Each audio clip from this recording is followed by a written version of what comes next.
I want to do some makeup like this, or this, and I'm going to try to achieve that with products that I already have. If you're a dry skin girly, make sure that you moisturize really well before. I'm using my Belief Aqua Moisturizer. I literally love this stuff.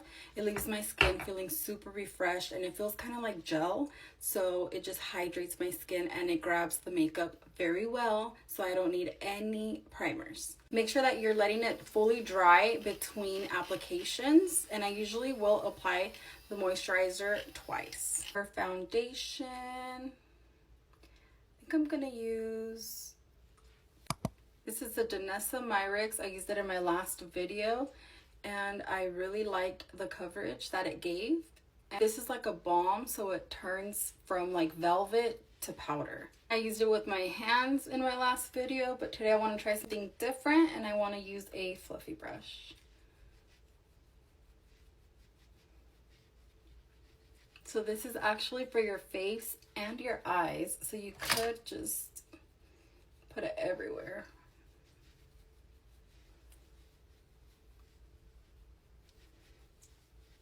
For concealer, we're going to double up. We're going to use L'Oreal Infallible Concealer and Haus Labs Concealer as well. I'm going to start off with the Haus Labs, and we're just going to go towards the center and a little bit towards the end as well. We're going to blend that out, and then we're going to go on top of that concealer with Infallible just in the center, because you want that brightness underneath the eyes, just in the inner corner area. For contour, I'm just going to use this Milk Sculpt Stick in the color Stoked, and I'm just going to do these areas because I do want a more bronzy look and defined look. So I'm going to just add it all right here, especially when my hair's up. I kind of want to look a little more snatched. I swear this was supposed to be such a simple look, but it's going to turn into me doing the most as per usual. I'm using this foundation brush from Sephora in the number 47.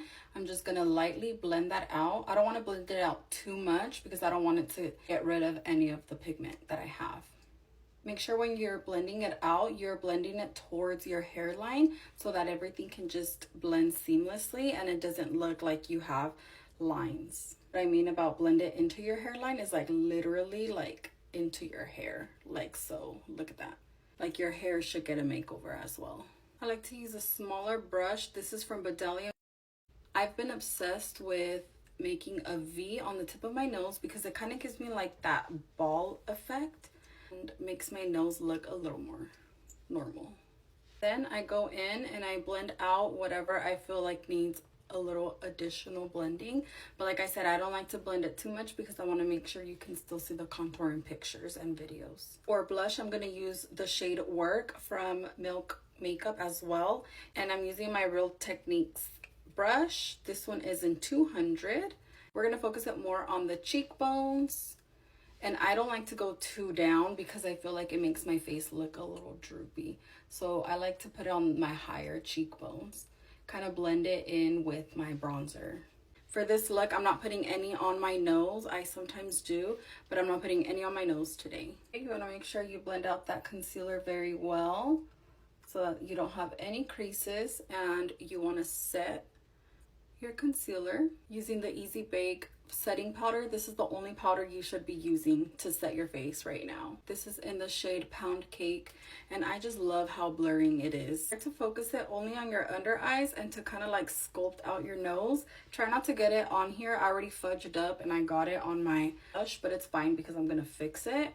But just try not to get too crazy like I always do. I kind of want to touch up my bronzer now with powders, so I'm gonna go over my bronzer with this. This is from Essence. I love this Sun-Kissed bronzer. It is so pretty and it's super affordable, but look at how pretty that looks. And I have a big forehead, so we're giving a lot of love to our forehead today. For blush, I'm using Blush Crush from Essence Cosmetics as well. Look at how pretty that is. And I know it looks a little crazy right now, but I'm gonna blend everything together right now. It's gonna just all melt.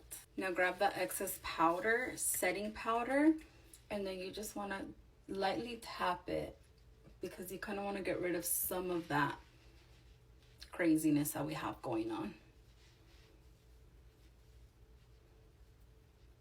For eyebrows, I'm using my Nano Brow Pop Eyebrow Pencil from Kosas Cosmetics. Focusing mainly in the front because I have a lot of sparse areas and in the tail. To set my eyebrows, I'm using the 24-hour brow setter from Benefit Cosmetics. For eyeliner, I just used an expired eyeliner that I had from my makeup brand. And now I'm going in with this Jones Road mascara in Pitch Black. I love this mascara. I don't even need falsies whenever I use this mascara. For lip liner, I'm actually using my eyebrow pencil from Wet n Wild. This is in soft brown. Using concealer for the middle, you could either leave it like that and apply a gloss on top, or add some blush on top, the same blush that I used on my face. Top it off with some pinky gloss. This is Aurora from Radiant Beauty.